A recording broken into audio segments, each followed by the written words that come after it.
সুধী দর্শক সবাইকে স্বাগত জানাচ্ছি নজু মিয়ার ভাতের চ্যানেলে।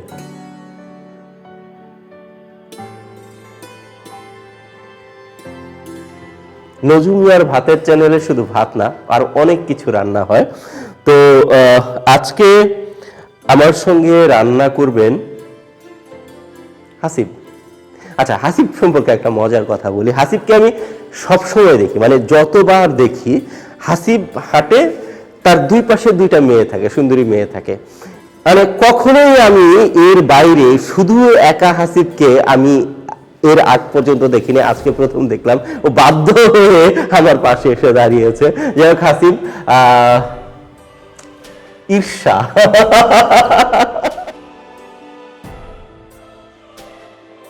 হাসিব বরিশালের ছেলে। হাসিবের এমনি আরেকটা পরিচয় হচ্ছে, হাসিব ফ্যাশন ডিজাইন নিয়ে পড়াশোনা করছে রবীন্দ্র সৃজনকলা বিশ্ববিদ্যালয়ে।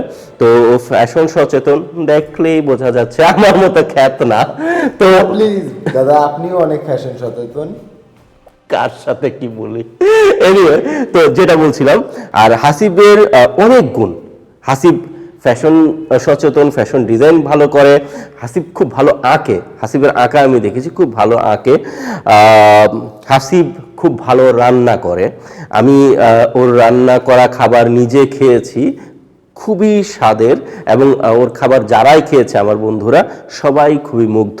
তো আজকে হাসিব আমাদের চ্যানেলে আপনাদের জন্য রান্না করবে। হাসিব, আমরা আজকে কি রান্না করব? আমরা আজকে মূলত দাদা ইলিশ মাছের পাতুরি রান্না করব। ইলিশ মাছের পাতুরি, লাউ শাক দিয়ে ইলিশ মাছের পাতুরি। লাউ শাক দিয়ে ইলিশ মাছের পাতুরি। আমরা দেখতে পাচ্ছি আমাদের এখানে ইলিশ মাছ, বড় বড় সাইজের ইলিশ মাছ রাখা আছে, লাউ শাক রাখা আছে, আর অনেক কিছু আছে। ওকে হাসিব, আমরা শুরু করে দিই। আপনি আগে একটু বলে দেন যে কি কি লাগবে। আমাদের প্রথমেই লাগছে ইলিশ মাছ, লাউ পাতা, টক দই, সর্ষে বাটা, লবণ, মরিচের গুঁড়ো, হলদি গুঁড়ো, কাঁচামরিচ, এতটুকুই। এটুকুই, ওকে। আমরা শুরু করে দিব তাহলে।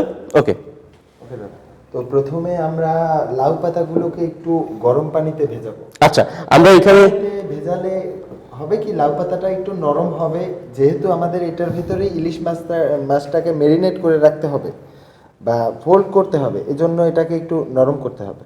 তো আমরা লাউ পাতাগুলোকে গরম পানিতে দিব, বেশিক্ষণের জন্য না, 2 মিনিটের জন্য দিব। লাউ পাতাটার একটা গুণ হচ্ছে, গরম পানিতে দিলেই এটা একটু নরম হয়ে যায়। আমরা যদি কুমড়ো পাতায় এটা করতে চাই, কুমড়ো পাতা, কুমড়ো পাতায়, সরি, তো কুমড়ো পাতায় যদি আমরা এটা করতে চাই, তাহলে কুমড়ো পাতাটাকে একটু বেশিক্ষণ রাখতে হবে। ওকে, আরো একটা উপকারিতা তো আছে, কারণ এটা যেহেতু একদম খোলা পাতা, হ্যাঁ, এই পাতাটা বাইরে ছিল, আমরা যদিও পরিষ্কার করে নিয়েছি, তারপরেও এই গরম পানিতে একটু ভিজিয়ে রাখলে এটার আরো একটু বেশি পরিষ্কার হবে। বা কোনো জীবাণু বা কোনো থাকলে সেটা উড়ে যাবে। তো কতগুলো লাগবে? দিয়ে দিচ্ছি। হ্যাঁ, তাহলেই হয়ে যাবে, তাই তো? ওকে, তো এটাকে আমরা 2 মিনিটের জন্য রেখে দিব। উল্টে দিলাম। জি দাদা। তাতে হবে কি, নিচের পাতাগুলো মানে অনেকক্ষণ ধরে ভিজছে, উপরের পাতাগুলো এখন আরো বেশি নরম হয়ে যাবে। যাই হোক, আমাদের পাতাগুলো নরম হয়ে গেছে একেবারে। আমরা হচ্ছে গিয়ে মাছটার প্রস্তুতের জন্য একটা বোল নিয়ে নিব। বল, এই বলে? হ্যাঁ। ওকে, তা আমি এই পানিগুলো একটু ফেলে দিয়ে আসি। ওকে দাদা। ওকে, কি করতে হবে এখানে? এখানে আমি লাগবে। ওকে, এখানে আমরা সর্ষে বাটাটা নিয়ে নিব। আচ্ছা, আমরা কি করছি প্রথমে? সরিষা বাটা, সর্ষে বাটা নিয়ে নিচ্ছি। সর্ষেটার সাথে মূলত 2টা কাঁচামরিচও একসাথে বাটা হয়েছে। ওকে, আমরা এখানে রেখে দিচ্ছি। ওকে, সর্ষেটা রেখে দিলাম। এখন আমরা এটার সাথে টক দই অ্যাড করব। ওকে, আমরা সর্ষে এবং কাঁচামরিচ, টক দই দিব। 2 চামচ টক দই দেওয়া হলো। এখান থেকে আমরা পেঁয়াজ পেঁয়াজ বাটা, একটু পেঁয়াজ বাটা ইউজ করব। 1 চামচের মতো, তাই তো? আর 1 চামচ পেঁয়াজ বাটা নিলাম। বাটা আর কি নিচ্ছি আমরা? নিয়ে নেব একটু মরিচের গুঁড়ো। মরিচের গুঁড়ো কতটুকু? খুব বেশি না, হাফ চামচ। আর একটু দিয়ে দিই। হ্যাঁ, হাফ চামচই আছে। হলুদের গুঁড়ো হাফ চামচ হলুদের গুঁড়ো, মানে আধা চামচ মরিচের গুঁড়ো এবং আধা চামচ হলুদের গুঁড়ো নিলাম আমরা। আর কি? লবণ নিয়ে নেব পরিমাণ মতো। লবণ পরিমাণ মতো। লবণ সবসময় পরিমাণ মতোই হয়, লবণ কখনো বেশি এবং কম হয় না। ওকে ওকে এখন আমরা এটাকে একটু ভালো করে মিক্স করব। ওকে, ভালো করে মিশিয়ে নিচ্ছি।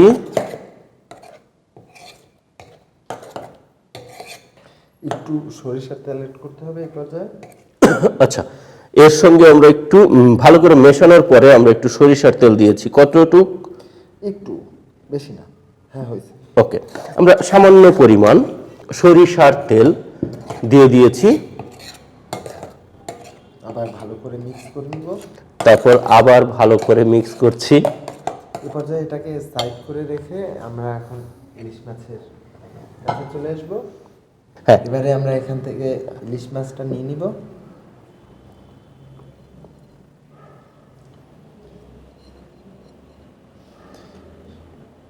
সামান্য পরিমাণে হলুদ নিব, হলুদের গুঁড়ো, সামান্য পরিমাণে মরিচের গুঁড়ো এবং সামান্য পরিমাণ মতো লবণ।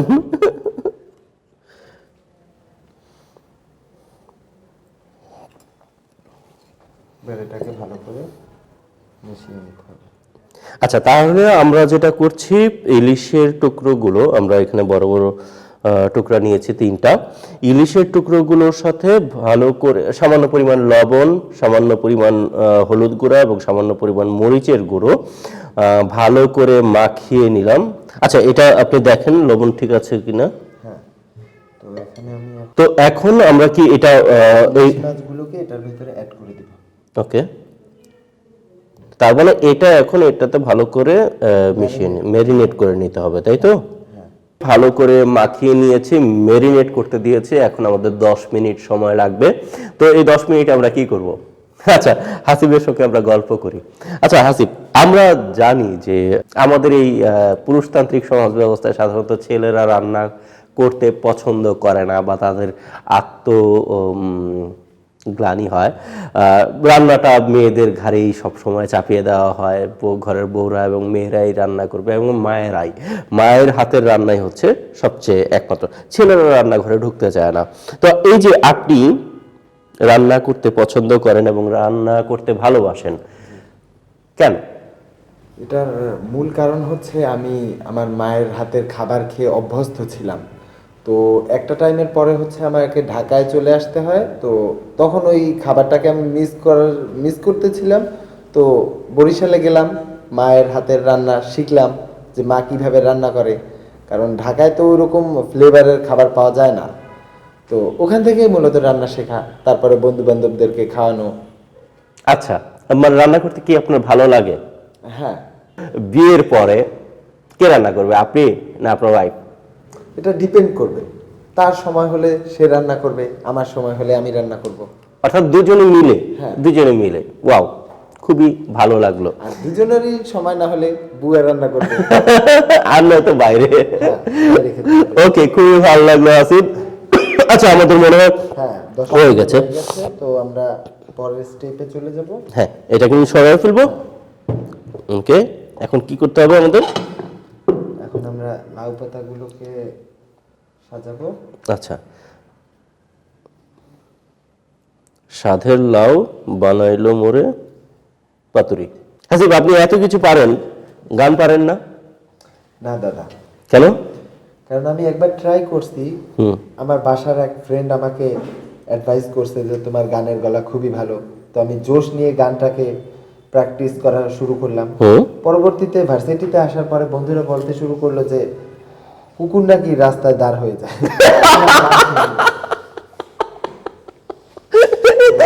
এতো একেবারেই আমার গল্পটা, কারণ আমার গান গাইতে ভীষণ ভালো লাগে, আমার গান সবচেয়ে প্রিয়। লোকের ধারণা যে আমার হয়তো বই পড়তে বা রান্না করতে বা সিনেমা দেখতে এইসব করতে ভালো লাগে। আসলে সবচেয়ে গোপন কথাটা হচ্ছে যে আমার সবচেয়ে প্রিয় হচ্ছে গান। আমি মিউজিকের লোক আসলে। তো মিউজিকটাই আমি সবচেয়ে ভালোবাসি। আমি গান গাইতে খুবই পছন্দ করি এবং গান গাই। আমি একবার পত্রিকায় সম্পাদকীয়তে লিখেছিলাম যে সৃষ্টিকর্তার অসীম কৃপায় পৃথিবীর সবচেয়ে নিকৃষ্টতম এবং বেসুরো কণ্ঠটির মালিক, গর্বিত মালিক আমি। তো আমি সেই লোক, অধম বান্দা, যাকে গান গাওয়া শুরু করলে বন্ধু বান্ধবরা পারলে মারে আর কি। তো আমরা আপনার ব্যথাটা আমি বুঝতে পারছি। ওকে, আমরা এখন আমরা লাউ 2টা পাতা একসাথে নিয়ে তার উপরে মাছটা এবং গ্রেভি দিয়ে দিলাম। ওকে, তো এখন এটাকে ফোল্ড করে নিব। ওকে, একটা কাঁচামরিচ দিয়ে নিতে হবে। ওকে, উপরে একটা কাঁচামরিচ দিয়ে এটাকে ফোল্ড করে নিতে হবে। আচ্ছা, আমরা মাছটাকে পাতার উপর রেখে মশলার গ্রেভিটা দিয়ে তার উপরে একটা কাঁচা মরিচ দিয়ে এটাকে পাতাটাকে ভালো করে ফোল্ড করে নিলাম। আমরা কি এটাকে বেঁধে ফেলবো? হ্যাঁ। ওকে, আমরা এখন এটাকে আসামির মতো করে বেঁধে ফেলবো। তো আমরা এখন সুতা দিয়ে এটাকে বেঁধে নিব। হুম, এটাকে ভালো করে বেঁধে নিতে হবে। হুম, তারপরে আমরা কি করব? তারপরে বেঁধে এগুলো কি চুলায় দিব মানে? হ্যাঁ, এটাকে সরিষার তেলে ভালো করে। তাহলে আমরা এখানে সরিষার তেলটা গরম করে ফেলি আপনি করতে করতে। আচ্ছা, এটা করতে করতে আমরা সরিষার তেল নিয়ে, ফ্রাই প্যানে সরিষার তেল নিয়ে গরম করে, কতটুকু তেল দিব দেখেন।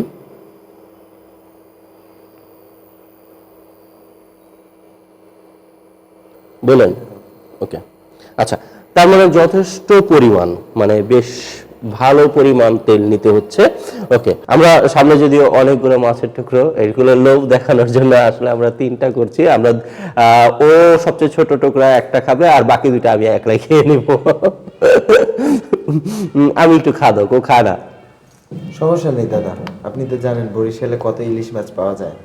হ্যাঁ, আমি কিছুদিন আগে, এই তো কতদিন, আমার দিন তারিখ মনে থাকে না, আমি কিছুদিন আগেই বরিশাল, কতদিন, প্রায় 1 সপ্তাহের বেশি সময় বরিশালে থেকে এসেছি। একটা খুব মজার কাজে গিয়েছিলাম। বরিশাল আগেও আমি গিয়েছি। বরিশাল আমার খুব পছন্দের একটা শহর, কারণ বরিশালের নদীগুলো কি সুন্দর নাম, সন্ধ্যা, কীর্তনখোলা, দাদা, আমাদের সন্ধ্যা নদীরও নাম জানেন? হ্যাঁ, পায়রা, তারপরে আগুনমুখা, তারপরে সবচেয়ে বিখ্যাত নদীটার নামই তো বলা হয়নি, ধানসিঁড়ি। তো অসংখ্য সুন্দর সুন্দর নদী বিধৌত একটা জায়গা হচ্ছে বরিশাল। বরিশাল আমার খুব প্রিয়। বর্ষার বরিশাল সবচেয়ে সুন্দর, আমি আগে অনেকবার গিয়েছি। তো এবার কিছুদিন আগে গিয়েছি, এটা একটা খুব মজার একটা কাজে। কলকাতার একজন আমার খুব পছন্দের ব্যক্তি আছেন, গৌতম দা জীবনানন্দ দাশকে নিয়ে গত 25 বছর যাবৎ তিনি কাজ করছেন, গবেষণা করছেন। জীবনানন্দ দাশের অসংখ্য হারিয়ে যাওয়া পাণ্ডুলিপি তিনি খুঁজে বের করেছেন। জীবনানন্দ দাশের লেখা ডায়েরি তিনি খুঁজে খুঁজে বের করেছেন, সেইগুলো থেকে বই করছেন। তো 25 বছর যাবৎ তিনি শুধু জীবনানন্দ দাশকে নিয়েই কাটাচ্ছেন। তো গৌতম দা প্রথমবারের মতো বাংলাদেশে এসেছিল।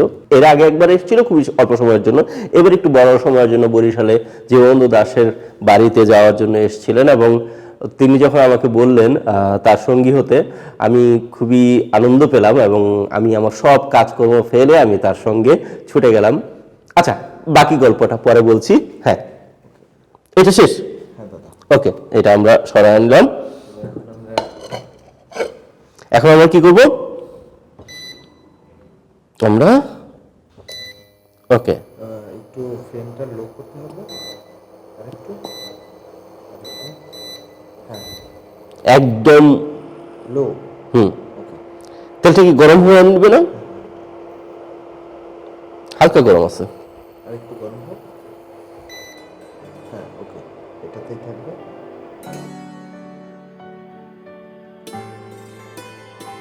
এখন আমরা এই গরম সরিষার তেলের মধ্যে এই লাউ পাতায় মোড়ানো ইলিশ মাছের টুকরোগুলো দিয়ে দিলাম। এখন কি আমরা ঢেকে দিব? আচ্ছা, ঢেকে রাখলাম। এখন আমাদের কতক্ষণ সময় লাগবে? এখন আমাদের খুবই কম আছে, লো ফ্লেমে যতক্ষণ পর্যন্ত পাওয়া যায় ততক্ষণ পর্যন্ত। আমরা কিভাবে বুঝবো যে এটা হয়ে গেছে কিনা, কারণ আমরা তো দেখতে পাচ্ছি না। হ্যাঁ, এটাকে তো আমরা 2 মিনিট পর পরে চেক করবো। আচ্ছা, কিভাবে দেখা তো যাচ্ছে না, কিভাবে বুঝবো যে আমরা হয়ে গেছে? বুঝতে পারবো, রাঁধুনির চোখ তো। রাহুলের চোখ, আচ্ছা ধরা যাক আমার মতো যারা অরাধুনী, হ্যাঁ, আধুনিক এবং অরাধুনী, তো তারা তো দেখে বুঝবে না, তাদের জন্য একটা সহজ কিছু বলেন। তাদের হচ্ছে 1.5 মিনিট পর পরে, যেহেতু এটা লো ফ্লেমে আছে, পুরার কোনো ঝামেলা নেই, তো 1.5 মিনিট পর পরে এটাকে উল্টে দিতে হবে। 1.5 মিনিট পর পর উল্টে দিতে হবে। ওকে, রাঁধুনি না। আচ্ছা, হ্যাঁ, আর ইলিশ মাছ তো এমনিতেও খুব বেশি সময় লাগে না আসলে। ওকে, আচ্ছা, তো এটা হতে হতে আমরা আগের গল্পটা শেষ করি। হ্যাঁ, তো তো গৌতমদার সঙ্গে আমি জুটে গেলাম ঢাকার সমস্ত, আমার ভীষণ ব্যস্ততা ছিল সেই সময়টাতে, কিন্তু এত সুন্দর সুযোগ তো সবসময় আসে না জীবনে, তাই সব কাজকর্ম বন্ধ রেখে আমি চলে গেলাম গৌতমদার সাথে বরিশালে। তারপরে সেখান থেকে আমরা জীবন্ত দাসের সমস্ত জায়গাগুলো, সেই নদীগুলো আমরা ঘুরে ঘুরে দেখলাম। সে এক অসম্ভব সুন্দর স্মৃতি। আমার জীবনে এত সুন্দর সময় খুব কম এসেছে। আমি যেহেতু মাছের লোক, আমি হচ্ছে মাছ পছন্দ করি। আমি মাংসের চাইতে বা অন্য সব কিছুর চাইতে সবচেয়ে প্রিয় হচ্ছে মাছ। আমার বিভিন্ন স্বাদের মাছ খেতে ভালো লাগে। তো বরিশালে এই পুরো জার্নিটাতে আমি একটা টুকরো মাংস খাইনি, একটা টুকরো। 1 সপ্তাহের বেশি সময় আমরা থেকেছি, একটা টুকরো মাংস খাইনি। সরিষার তেলের ঝাঁঝ, সেই ঝাঁঝের গন্ধ নাকে এসে রাখছে, সঙ্গে লাউ পাতা। আর কতক্ষণ লাগবে? আর মিনিমাম 10 মিনিট লাগবে। এইভাবেই নাকি এর মধ্যে উল্টে উল্টে দিতে হবে। উল্টে দিতে হবে? পরে তো উল্টে দিয়ে। আচ্ছা, আপনার মানে আমি অনুরোধ করেছিলাম ইলিশ মাছ রান্না করতে, এই জন্য আপনি এটা রান্না করছেন। এছাড়া আপনার সবচেয়ে প্রিয় রান্না কি? সবচেয়ে প্রিয় রান্না বলতে আমি বিরিয়ানিটা বেশি ভালো করি। কি বিরিয়ানি? দম বিরিয়ানি। কাচ্চি? হ্যাঁ। কাচ্চি রান্না করেন? হ্যাঁ। তাহলে তো আপনাকে বাধ্যতামূলক আরেকদিন এখানে আসতে হবে। আরেকদিন না, একাধিক দিনই আসতে হবে, কারণ কাচ্চি আমি নিজে আমি রান্না করতে পছন্দ করি। আমি বিভিন্ন স্বাদের রান্না করার চেষ্টা করি। কিছু হয় না, কেউ খেতে পারে না, তবু চেষ্টা করি আর কি। ওই গান গাওয়ার মতো, কেউ শুনতে পারে না, কিন্তু আমার গান গাওয়ার ইচ্ছা আমি কিভাবে থামাবো? অবশ্য আমি গান গাই, যার ইচ্ছা হয় শুনবে। তো তেমনি আমার রান্না খুবই পচা হয়, কেউ খেতে পারে না, কিন্তু আমি রান্না করতে যেহেতু পছন্দ করি তাই করি। কিন্তু আমি কখনো বিরিয়ানি রাঁধতে পারি না, কাচ্চি বিরিয়ানিটা। এমনি অবশ্যই আমি আপনাকে শিখিয়ে দিব আরেকদিন এসে। কাচ্চি বিরিয়ানি রান্নার চাইতে কঠিন রান্না আমার কাছে মনে হয় না আর কোনো কিছু আছে। তো আমরা নেক্সট অবশ্যই হাসিবের কাচ্চি বিরিয়ানি আমি এখানে করব, এমনকি কালকেই শুট করে ফেলতে পারি। আমার কিন্তু আর তর সইছে না। ওকে দাদা, তো এই পর্যায়ে এটাকে একটু উল্টে দিতে হবে। হ্যাঁ, আচ্ছা, আমাদের প্রায় মিনিট 5 হলো, তাই না? মিনিট 5 হলো আমাদের।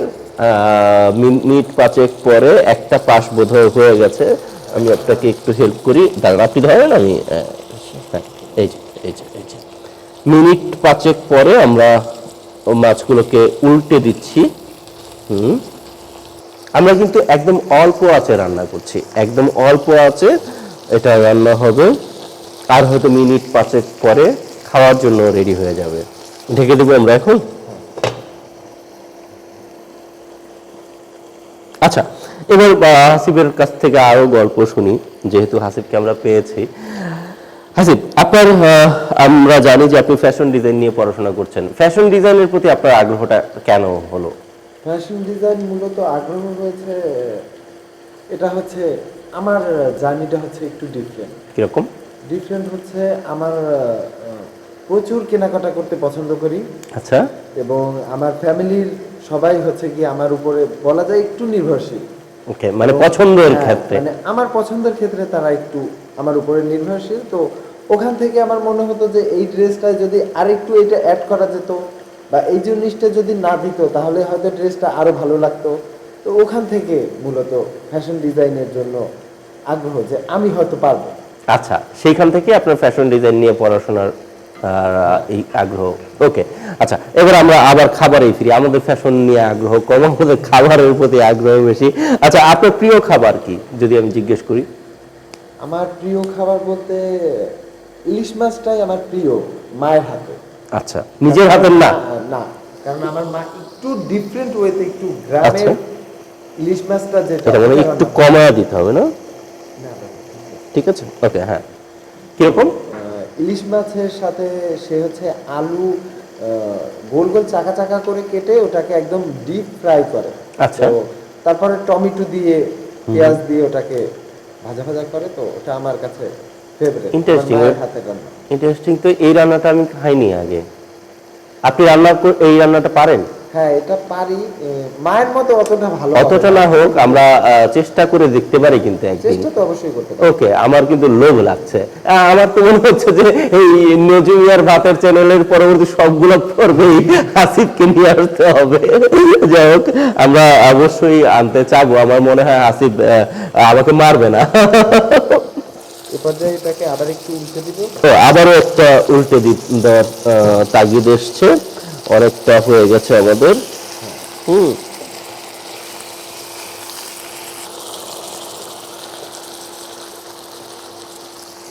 আমি ইলিশ খুবই পছন্দ করি। ইলিশের আমার সবচেয়ে বেশি পছন্দ হচ্ছে ইলিশ ভাজি। দাদা, এখানে ইলিশ ভাজিরও ফ্লেভার পাবেন এবং ইলিশটা যে কাঁচা কাঁচাও একটা ফ্লেভার পাবেন। মানে আপনি যে দুই ধরনের ফ্লেভারটা চাচ্ছেন, এই খাবারটায় হচ্ছে দুইটা ব্যালেন্স। আচ্ছা আচ্ছা আচ্ছা, বাহ, ইন্টারেস্টিং। আমি একদম ভাজবেও না এবং কাঁচাও থাকবে না। হয়ে গেছে। হ্যাঁ, তো আরেকটা উল্টে আরেকবার আমাদের উল্টে দিতে হবে, তাহলেই বোধহয় আমাদের হয়ে যাবে। এই মাছ নরম হয়ে গেছে মোটামুটি, মানে হয়ে গেছে, এটা বোঝা যাচ্ছে। হ্যাঁ, পাতাগুলো একদম নরম নরম হয়ে গেছে। বরিশালের যে খাবারগুলা সাধারণত বরিশালেই হয়, মানে বরিশালের বাইরে খুব বেশি খাওয়া হয় না, এইরকম কিছু খাবারের নাম বলেন না। প্রায় সবকিছুই তো বাংলাদেশ যেহেতু সব জায়গায় পাওয়া যায়, কিন্তু বরিশালের গুঠিয়ার সন্দেশটা আমার মনে হয় আপনার ট্রাই করা উচিত। গুঠিয়া সন্দেশ, আচ্ছা, ওকে। বরিশালে আমরা আরেকটা জায়গায় গিয়েছিলাম, সেটা হচ্ছে জীবন্ত দাশের মা কুসুম কুমারী দাশের ছোটবেলা যে গ্রামে তিনি বড় হয়েছেন, সেই গ্রামে গিয়েছিলাম। তো সেখানে একটা ঘোষের মিষ্টি, সেটা খুবই ঐতিহ্যবাহী এবং খুবই ভালো। আমি মিষ্টি পাগল না, আমি মিষ্টি খেতে খুব একটা পছন্দ করি না, কিন্তু সেই দোকানের প্রতিটা মিষ্টি আমি চেখে দেখেছি, খুবই স্বাদ। এখন আবার আমাদেরকে উল্টে দেওয়ার সময় হয়েছে, আমরা আবার মাছটাকে উল্টে দিচ্ছি।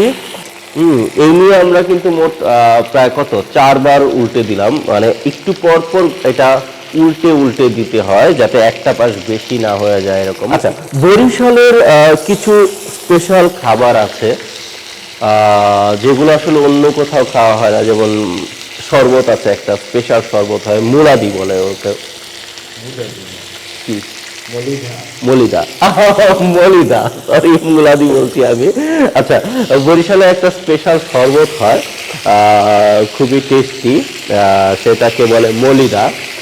আমরা নিশ্চয়ই একদিন আমাদের এই চ্যানেলে সেই রান্নার রেসিপিটা দেখাবো। বরিশালে আরো একটা খাবার হয়, সেটা হচ্ছে হোগলা।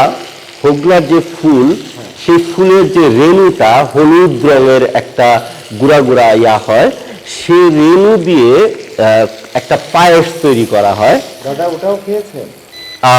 আমি ওটা খাওয়ার সুযোগ পাইনি। এমনকি আমি পুরো বরিশাল অঞ্চলে আমার যত বন্ধু, যত স্বজন যারা আছে, সবাইকে আমি বলে রেখেছি সেই হোগলা ফুলের রেণু, সেই হলুদ রেণু আমাকে পাওয়া মাত্র যাতে দেয়। আমি যতদূর জানি যে এটা এপ্রিল মে এই সময়টাতে পাওয়া যায়।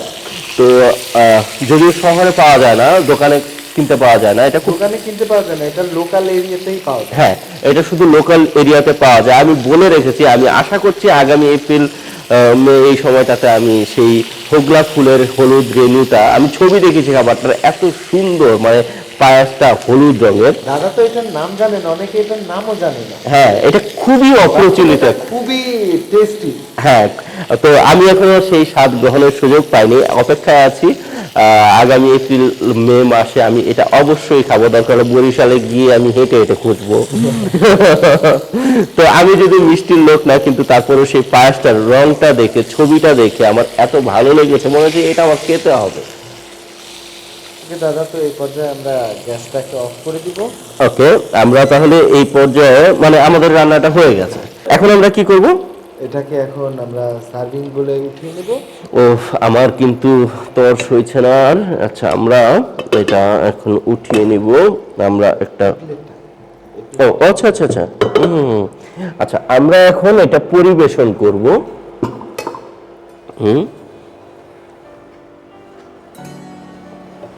এটা কি পাতা সহই খাবো? সত্যি সত্যি সুতোটা খুলে দিতে হবে, কিন্তু পাতাটা সহজ। হ্যাঁ, লাউ শাক সহ, লাউ শাক সহ ইলিশ মাছ। ওকে, এটা আমরা সুতাটা কাটতে হবে না?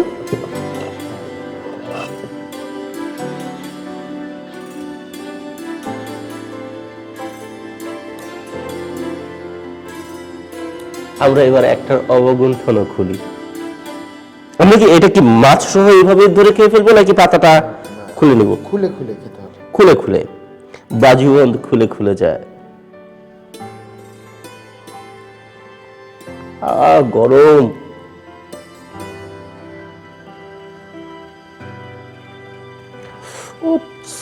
গরম, এটা হাত দিয়ে খাওয়া যাবে না। এই যে এখান থেকে, হ্যাঁ।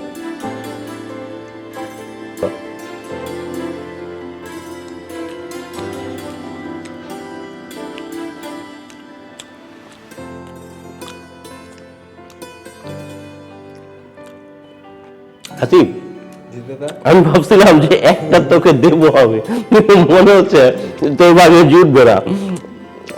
অসাধারণ টেস্ট, অসাধারণ টেস্ট, খুবই মজা হয়েছে। মানে কতগুলো সর্ষের তেল, সর্ষে, লাউ পাতা, সবকিছু মিলে একটা অসাধারণ টেস্ট হয়েছে। সবাইকে অনেক অনেক ভালোবাসা আর অসংখ্য ধন্যবাদ। আর হাসিবকে তো অসংখ্য ধন্যবাদ। আমি আশা করব হাসিব আরো অনেকবার আমাদের এই চ্যানেলে আসবে এবং অসংখ্য মজার মজার রান্না আমাদেরকে শেখাবে। অবশ্যই দাদা, এবং আপনাকেও অসংখ্য ধন্যবাদ, আপনাকে আমাকে ইনভাইট করার জন্য, এবং দর্শকদেরকেও ধন্যবাদ এতক্ষণ ধরে আমাদের রান্নার অনুষ্ঠান দেখার জন্য। থ্যাংক ইউ, ধন্যবাদ।